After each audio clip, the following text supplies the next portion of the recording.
Welcome. This is James Corbett of CorbettReport.com. And I'm James Evan Pilato of MediaMonarchy.com, and we welcome you back to New World Next Week, NewWorldNextWeek.com being the site. And of course, I forgot to mention recently, please use hashtag New World Next Week on Twitter to submit story ideas, because of course, we can't know everything that goes on, and the way the alternative independent media works is we all share information. James, this is going to be we're putting the world in New World Next Week. This week, as we'll begin with a strange story as, again, ghosts continue to rise. This comes from Al Jazeera, and of course, in every case, we'll always include all the links for you to read and do your own research, and then spread the word yourself. Swiss study shows polonium found in Arafat's bones. Swiss scientists confirm polonium poisoning caused Arafat's death. Swiss scientists who conducted tests on samples taken from Yasser Arafat's body have found at least 18 times the normal level of radioactive polonium in his remains. The scientists said that they were confident up to an 83% level that the late Palestinian leader was poisoned with it, which they said moderately supports polonium as the cause of his death. A 108-page report by the University Center of Legal Medicine in Lausanne, which was obtained exclusively by Al Jazeera, found unnaturally high levels of polonium in Arafat's ribs and pelvis and in soil stained with his decaying organs. The Swiss scientists, along with French and Russian teams, obtained the samples last November after his body was exhumed from a mausoleum in Ramallah in the occupied West Bank. We will, of course, include the link to the PDF of that 108-page report. James, what does this say that we find this out now? Well, a big medical mystery here. Who could possibly have done it? Polonium-210, an element that could only be produced in a nuclear reactor, so it has to come from a nuclear-equipped country. And we have it occurring in the midst of the Second Intifada, just a year after Deputy Prime Minister Ehud Olmert had declared killing Arafat was definitely on the table. It was definitely an option. That's a direct quote. And in the event of his death, we had Prime Minister Sharon said that this was a turning point in Middle Eastern history. Who could possibly have done this? I can't imagine. Oh, yes, that's right, Israel. So what we are doing right now is just basically confirming something that's been a conspiracy theory for years and years. Basically, the Palestinians have known for years and years that Arafat was killed, and this is just the scientific proof of it.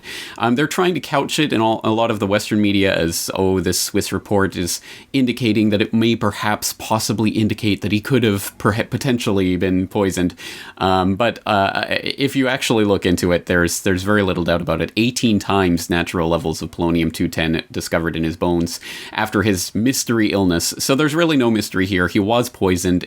All signs point to Israel, and I think they would be the main suspects unless otherwise indicated. But France is undergoing a criminal investigation right now because he did end up dying in France. So we'll see what results of that, and if they actually ever do try to prosecute anyone as a result of this. And I would say, too, the Russians probably know a little bit about this as well. I wasn't really thinking about it until we were just talking about it with the poisonings there in Russia and also Yugoslavia. I'm pulling it off the top of my head now, James. This was the spy that was poisoned with... Well, I know Litvinenko was poisoned with polonium-210, supposedly poisoned in London by ex-KGB. But again, that's another mystery in and of itself. So... Speaking of killing people, James will include a bizarre related link in a way. Just in a way, I think we like to put this on the record. From BusinessInsider.com, Obama reportedly told his aides he's really good at killing people, according to the new book Double Down, in which journalists Mark Halperin and John Haleman chronicle the 2012 presidential election. President Barack Obama told his aides that he's, quote, really good at killing people, end quote, while discussing drone strikes. James, do you have any comment on that quickly? Well, I think he said it all for himself, didn't he? This is the Peace Prize laureate, so there you go. He's good at one thing, at least. Good grief. Okay, let's, on a slightly more positive note, we'll turn to our second story this week, and again, casting an eye around the globe. India launches its first mission to Mars, and I do have this posted on my own cyberspacewar.com, and we grabbed this via Space Daily. The successful launch of India's Mars orbiter mission is a major step forward for an advancing Asian space power. The global space community has applauded the flight, which will help the world to better understand the red planet. It's thus surprising to see a high tide of denouncements and misjudgments for this mission circulating in the media and in online forums. Weeks ago, we saw naive criticisms of China's upcoming moon rover by Chinese scientists in the Hong Kong press, and now India is in the line of fire with even more dubious comments. So some of this seems to stem from surprise. India has operated one of the world's most advanced space programs for decades, but has largely escaped the limelight. This has partially been due to some bad communication strategies, but it's also because the program has been focused on utilitarian goals rather than headline-grabbing feats in space. It's interesting to note India operates its own space launch vehicle and builds its own satellite. So the Space Daily article continues and goes through some of the criticisms surrounding this, but it ends just by claiming good science, national pride, technical advances, inspiration for the world. India's first step towards Mars is worth the price. James? Well, there you go. The Space Club keeps getting smaller and smaller, and it's interesting to watch as this race develops, and as some of India's rivals start to try to smear the Indian space program. It's an interesting development, and one wonders if there's a Bollywood equivalent of Stanley Kubrick waiting in the wings to fake India's first landing footage. But well, we'll see how all that develops in the future. But an interesting story. But perhaps I'm going to throw in a related that's a little bit tangential, but sort of related to the idea of the technological race that's happening between countries in various fields, and one that might be of a little bit more pressing concern for humanity is BBC and others now coming out talking about Saudi Arabia, and that they're on the brink of nuclear weapons capabilities, that they have in fact ordered nuclear weapons from Pakistan that have been built for them, and they're ready to take delivery if and when they want to. And so this is painted in light of the rivalry with Iran. If Iran gets the bomb, Saudi Arabia will already have it. So this is another type of technological race that's going on, and it shouldn't come as a surprise to anyone, I think, who's been watching the development of nuclear proliferation, and I've done a lot of work on that in the past, so I hope you'll take a look at that. But just another sign of the ways that that countries are racing against each other, and not in a good way. The one good way they are racing against each other, James, is I was kind of digging around and looking for other geopolitical news concerning India. They are right about now hosting the World Chess Championships. So I like that even as just some sort of metaphor in a way. If we could just keep it to the board game and not out there killing everyone, it'd probably be a hell of a lot better off, James. Yeah, absolutely. Well, I guess so. Well, we'll see how that develops. We'll have a hard-hitting report on the chess championship next week. I'll have to start a different website for that, maybe. Speaking of the nuclear race, our third and final story this week concerns the most pressing matter, and it's being called that pretty much from all corners of the world. Meanwhile, we're all still paying attention to other random political things. However, the situation in Fukushima continues to deteriorate, and that is an understatement. And we'll take it from James, your FukushimaUpdate.com. Fukushima trial run begins dangerous reactor 4 cleanup. Cleanup workers begin recommended test run before embarking on humankind's most dangerous moment since the Cuban Missile Crisis. Preparations to begin the potentially catastrophic decommissioning of the crippled Reactor 4 at the Fukushima nuclear plant will begin this week with a test run. The test, which could push back the beginning stages of actual fuel rod removal by 2 weeks, includes a, quote, protective fuel cask, end quote, into and out of the number 4 storage pool with a crane before attempts are made to remove the spent fuel rods, the Japan Times reports. Japan's Nuclear Regulation Authority gave the final go-ahead last week for TEPCO to begin the decommissioning process, the entirety of which watchdogs say could take decades. We'll also include a couple of other updates, James, on FukushimaUpdate.com. TEPCO feeling the heat over fuel removal, and also a little bit of video animation explaining how this whole god-awful process is supposed to take place. James?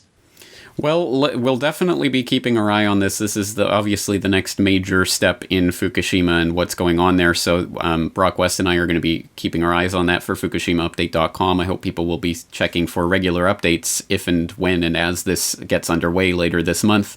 Important to note that this is a process that is extremely, I mean, a lot of people are extremely concerned about what's happening, but nothing has happened yet in terms of the removal of this fuel, and so we shouldn't be panicking quite yet.